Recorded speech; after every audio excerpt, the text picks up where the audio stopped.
Dans le cadre du budget 2026, 5 400 emplois supplémentaires sont annoncés dans l'éducation nationale. Derrière cette annonce trompeuse, le gouvernement Macron, le cornu, Geffray se prépare en fait à supprimer des milliers de postes dans l'éducation nationale, dont 1891 dans le premier degré et 1365 dans le second degré. En effet, se met en place en 2026 la réforme des concours. Désormais les concours d'enseignement sont positionnés en fin de licence 3. Les lauréats seront élèves fonctionnaires durant leur année de Master 1, Bac plus 4, puis fonctionnaires stagiaires en classe à mi-temps durant leur année de Master 2, Bac plus 5. Cette réforme va contraindre l'éducation nationale à budgéter de nouveaux postes, 8000 emplois qui ne seront pas en classe durant l'année de Master 1. Une simple soustraction démontre donc que derrière les 5 400 emplois supplémentaires annoncés par le ministère se cache donc la suppression de milliers de postes d'enseignants devant élèves. Cette nouvelle attaque contre l'école publique se situe dans le cadre d'un budget qui s'apparente à une véritable saignée contre la fonction publique dénoncée par la Fédération Générale des Fonctionnaires FO, nouvelle année blanche pour le point d'indice, désindexation des pensions sur l'inflation, sanctions contre les agents malades, baisse de 15% des crédits de l'action sociale interministérielle, taxation des cotisations de mutuelles à hauteur d'1 milliard d'euros, doublement des franchises médicales. Une simple soustraction démontre donc que derrière les 5 400 emplois supplémentaires annoncés par le ministère se cache donc la suppression de milliers de postes d'enseignants devant élèves. Cette nouvelle attaque contre l'école publique se situe dans le cadre d'un budget qui s'apparente à une véritable saignée contre la fonction publique dénoncée par la Fédération Générale des Fonctionnaires FO, nouvelle année blanche pour le point d'indice, désindexation des pensions sur l'inflation, sanctions contre les agents malades, baisse de 15% des crédits de l'action sociale interministérielle, taxation des cotisations de mutuelles à hauteur d'1 milliard d'euros, doublement des franchises médicales.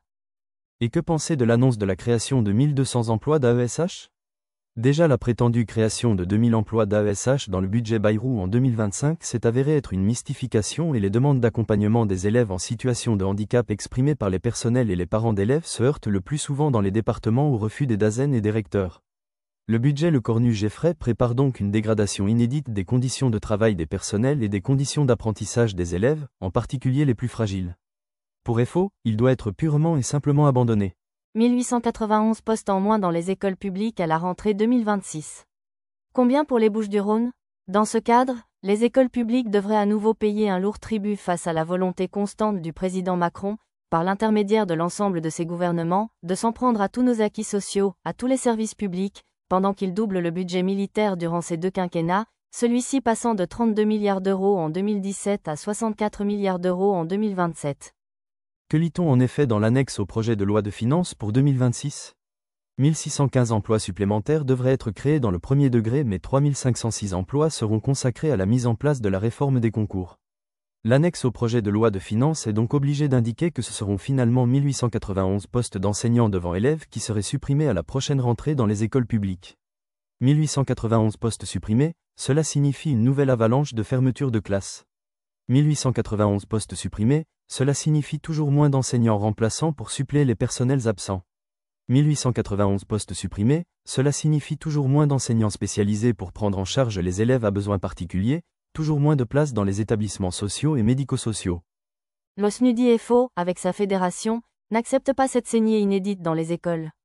Abandon immédiat du budget Le Cornu. Annulation des suppressions de postes prévues. Création des postes nécessaires dans les écoles, les établissements et les services. Un vrai statut, un vrai salaire pour les AESH.